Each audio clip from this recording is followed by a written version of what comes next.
Hello, my friends. I hope you're enjoying a wonderful Labor Day holiday today and that you've had a good time with family and friends, maybe cooking out and preparing for a return to school for your children or grandchildren if they haven't already started. Things start quickly nowadays in the school realm, and they may already be back in the classrooms. But this is a terrible time for America. As I've described in recent weeks, we are under threat. America as a nation and as a people is under threat from Iran, from the regime in Iran, not the people or the historic Persian nation, but from the regime that continues to want to annihilate Israel and to attack America and to oppose its Arab Muslim neighbors in the Persian Gulf. Now, in addition, we haven't talked about it, but ISIS is continuing to spread its actions throughout the Middle East and to actually occupy territory. And they are not being driven out of that territory by our kind of intermittent and tepid actions against them, but they are continuing to spread their caliphate, as they call it, an Islamic state of ISIL or ISIS. And we've been talking mainly about the threat from Iran, but we have a plan also for a strategy, a Middle East strategy, a policy that we are calling upon the Congress, the Senate and the House to enact in answer to the President's request some months ago for an authorization to use military force against ISIS. Congress has had some hearings on that, but they have not passed a bill, sent it to the President and saying, here is the policy in this bill, the policy that sets out the strategy for America to defeat not just ISIL or ISIS, but also the other terrorist forces that confront us and mean us harm. Hezbollah, Hamas, Boko Haram, the Iran Revolutionary Guard Corps of Iran. All of these and more, the Houthis from Yemen, all of these and more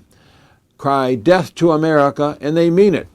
So I'm not saying we must march to war against all of these, but we need to set up a process under this law, and we have that draft proposal in our website that you can, with a few clicks from cpaconline.org, send our proposal for a new Middle East policy to the Congress for them to enact and send to the President. And it builds upon the lessons from the wars ever since World War II, in which more often than not we have blundered in, perhaps we have missed opportunities to avoid the war, and then once we're in, we sort of don't know what we're doing, and presidents are now heard on tape saying, I know I'm going to lose this war, but I can't afford the senators telling me that I lost whatever the country was, Korea, Vietnam, etc. So we need to, or Iraq, we need to have guidelines set down based on what we've learned from Vietnam, from Korea before that, and from, frankly, the second Gulf War in 2003. In none of those were the policy recommendations and the guidelines that were variously called Reagan's rules or Colin Powell's rules or Cap Weinberger's rules, in which the lessons from Vietnam and Korea were learned, and frankly, the first President Bush, Bush 41, George H.W. Bush, in the first Gulf War, with his good advisors like Colin Powell, followed those rules, and whereas they didn't get it all done, they did what they went in to do, and they achieved their objective with overwhelming force, with allies, with public support, with congressional support, and then they got out with an exit strategy. Wasn't that brilliant? I say it with all respect. Yes, it was. But why haven't we done it any other time? So these are the kinds of rules that Congress needs to lay down so that when diplomatic and economic and other measures don't work, the administration, this administration or future administrations, come to the Congress and say, we must use military force here, and here's why, and here's how we're going to be successful, and here's our exit strategy. This is very important, so I need you to be helping me by joining or renewing your membership in CPAC, by calling your senators and your representatives' offices right there locally in your state, in your congressional district, going to see them even now in the state, in the congressional district, or coming to Washington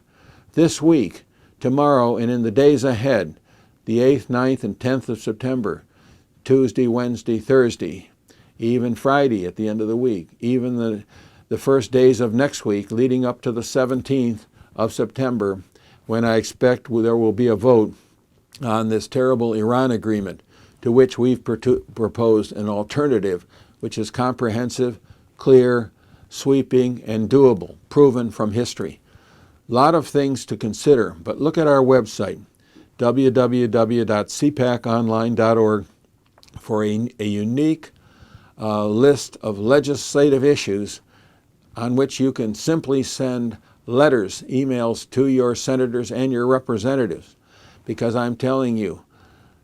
I am the man with the plan to stop Iran, and it's in that website and it's in those letters, those emails that you can send to your senators and representatives. But we also have been privileged to develop a comprehensive Middle East strategy to stop ISIS and to stop these other forces that come against us in ways that have been proven in our recent history. In addition,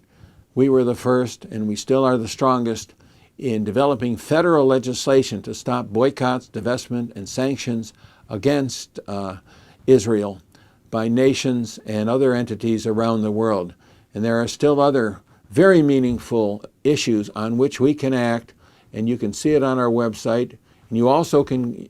join or renew, as I said, and you can go to Merkel.org and you can give a generous tax-deductible contribution to Merkel, and that helps support CPAC, and it helps us build our staff, and it helps us complete our operations for these lobby days in the next few days. Thanks very much. I'm looking forward to seeing you here in Washington if you're coming here. If not, I'm looking forward to your sending your emails and making your telephone calls and reporting to us how you are impacting your Congress,